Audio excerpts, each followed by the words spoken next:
What if I told you there is a robot that controls more wealth than any country on earth? A robot so powerful that in the last 10 years, it has quietly created the biggest company in the world. This is the story of a robot called Aladdin. It's Wall Street's best kept secret, and it's gobbling up every asset class across every industry. Aladdin now controls $21 trillion of our global economy.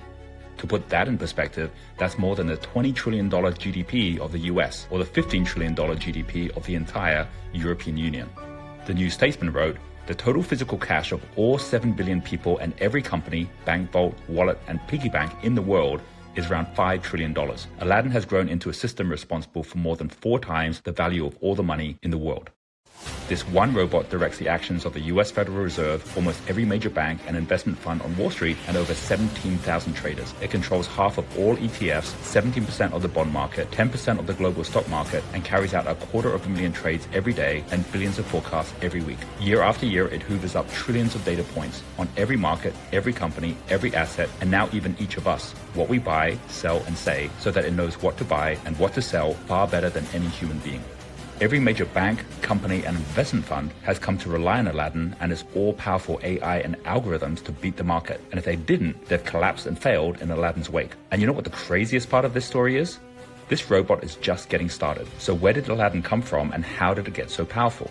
Aladdin is the brainchild of Larry Fink, the founder of BlackRock, and its total dominance has made his company the biggest shadow bank in the world and the most powerful company on earth. The story you're about to hear is equally unbelievable and terrifying. In fact, you would think it was science fiction if it wasn't very real and happening today.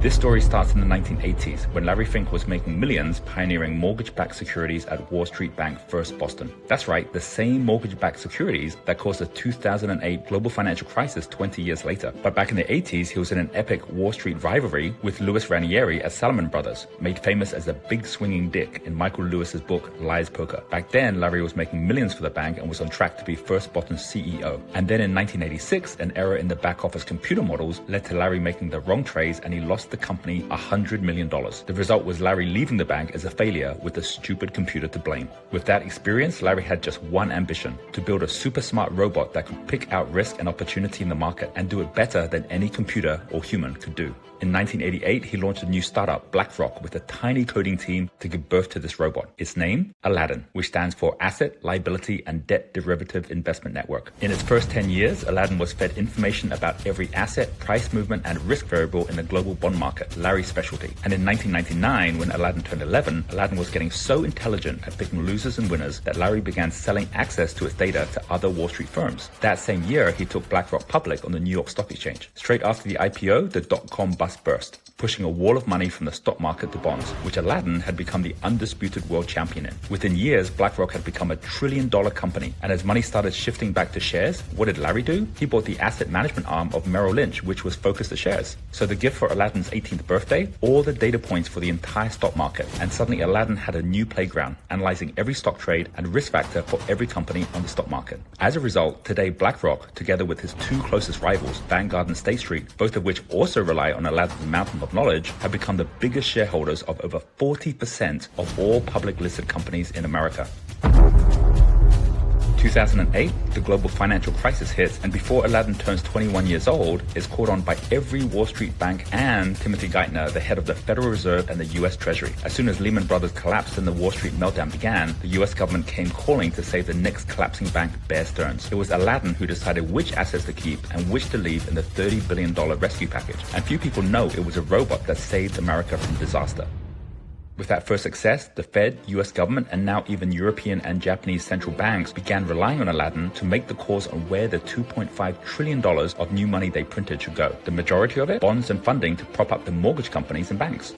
But wait, aren't these exactly the assets that Aladdin and BlackRock already were invested in? Exactly. But growing protests of conflict of interest were drowned out by the noise of the printing presses printing more money, as the assets controlled by Aladdin rapidly grew to $11 trillion by 2013. In the last decade, Aladdin has gone from the leader to the dominator of all financial markets. With BlackRock's Barclays acquisition, it got iShares, Barclays Exchange Traded Funds Units, or ETFs. And with that, Aladdin moved from dominator of bonds and equities to dominator of ETFs, just as all the biggest investors shifted from mutual funds to ETFs. And that's when, in 2017, everything changed. On Aladdin's 29th birthday, Larry launched a top-secret project at BlackRock, codenamed Monarch. It led to the firing of his fund managers and replacing their funds with Aladdin's funds. The robot was now eliminating humans from the equation altogether. And as a result, today over 70% of all trades on US stock markets are decided by robots, with Aladdin leading the way. These trades are completed from beginning to end without a human involved, in high-frequency trading far faster than a human can execute. Now, if this was just a story about a robot taking over the job of Wall Street traders, you might not be so concerned, unless you're one of those traders. But in the last 3 years, as Aladdin hit $20 trillion in assets, incredibly, it has begun to consume and control at an even faster rate. First, in 2020, as Aladdin turned 32 years old, the US government and Federal Reserve again came calling as the pandemic hit. Aladdin was again the one to guide the nation in what was now $4 trillion of newly printed money. Where did the money go this time? Inexplicably, for the first time, the Fed began buying ETFs in 2020. Well, that's a little strange. And again, the cries of conflict of interest were drowned out by the money printing. And then Aladdin revealed its endgame. Recently, BlackRock acquired eFront, which collects data on the things that you and I own, including private equity and real estate. And since then, Aladdin has consumed eFront's data on the entire global real estate market. And yep, you guess what happened next.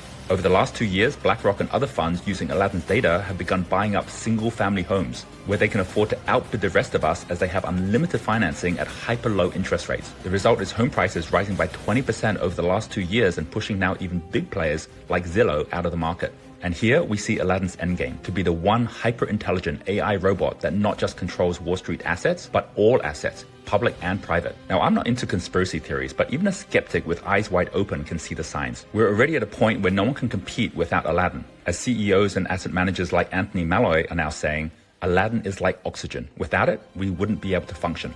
And what about government regulation? Well, Joe Biden has appointed BlackRock executive Brian Deese as head of the National Economic Council, which basically means the oversight of Aladdin and BlackRock is now the responsibility of BlackRock. And Biden has also appointed BlackRock Chief of Staff, Wally Adeyemo, to be Assistant Secretary of the Treasury, which means BlackRock is now the Treasury as well as the Treasury Advisor. And this story is far from over. The genie is out of the bottle. And Aladdin has already reached a tipping point where one robot controls more wealth than any person or country. But as Aladdin's AI capabilities continue to grow, and with its rate of control rising by another $1 trillion to $2 trillion in new assets every year, it looks inevitable that Wall Street's secret weapon could end up owning everything, and we end up owning nothing.